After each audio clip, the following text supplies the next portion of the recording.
At 92, Shirley Jones finally exposed the truth about her marriage. To Jack Cassidy, I didn't expect this story to feel this complicated. Not tragic in a simple way, not romantic either. It's one of those stories where love and damage exist at the same time. And honestly, that's what stayed with me. Let me start somewhere strange, not at the beginning, but at the end, when Shirley Jones was already in her 90s, long after the fame, long after the headlines. She finally said something she had kept buried for decades. She said he was never faithful, not once. And the way she said it, it wasn't angry. That's what surprised me. It was almost peaceful. Which made me wonder, how do you carry something like that for so long and not become bitter?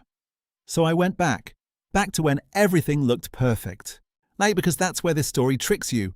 She wasn't born into Hollywood. No connections, no shortcuts. Just a girl with a voice that people noticed early. That voice took her places, serious training, stage work, and then suddenly she lands Oklahoma. And just like that, she's not trying anymore. She's there, working with giants like Richard Rodgers and Oscar Hammerstein II. Real success. The kind people spend their whole lives chasing. And right in the middle of that rise, she meets him, Jack Cassidy. I keep coming back to how she described that first impression. Not just charming, but overwhelming. Like someone who didn't just enter a room, he took it over. And here's the part that feels almost unreal. He tells her, very early on, that he's going to marry her. At the time, he's already married. And that should have been the red flag, but it wasn't. A year later, it actually happens. She's 22. Suddenly a wife. And not just that, a stepmother to David Cassidy. If you freeze the story right there, it looks like a dream. But don't, because this is where things quietly start to fall apart. Her career keeps moving forward, bigger roles, more recognition. Even Elmer Gantry, which wins big and proves she's more than just a musical star. And him? He starts slipping. Not publicly at first, more internally. People who knew him said he needed attention. Not just wanted it, needed it. And when he wasn't the center of it, something shifted. At first it's flirting. Easy to ignore. Then it's not. It becomes constant.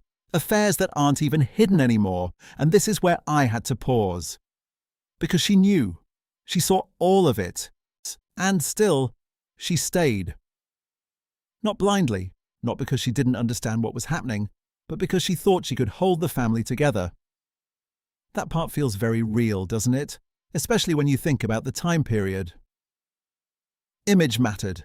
Scandal could destroy everything overnight. And there were rumors, serious ones, about his private life that went beyond what people usually whispered in Hollywood back then. Things that could have ended careers instantly. She protected him.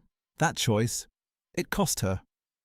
By the time she's starring in The Partridge Family, playing this calm, loving mother figure, her real life is anything but calm. I can't shake that contrast. Millions of people watching her every week, thinking they knew her life. They didn't.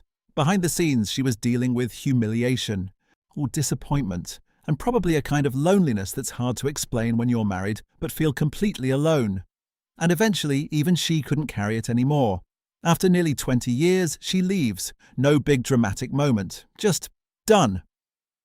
But then something happens that changes everything again. Jack Cassidy dies suddenly. A fire. He's only 49. And here's the part I still don't fully understand. After everything, after all those years, she didn't rewrite him as the villain. She didn't say, "I wasted my life." She said he was the great love of her life. How do you hold both of those truths at once? That someone can hurt you deeply and still mean that much to you? Later, she finds something different with Marty Ingalls. A marriage that lasts decades, stable, loyal, quiet in a good way. Or almost like she finally got the version of love she deserved, but she never erased the past. And I think that's why, when she finally spoke about it in her later years, it didn't feel like a scandal. It felt like release.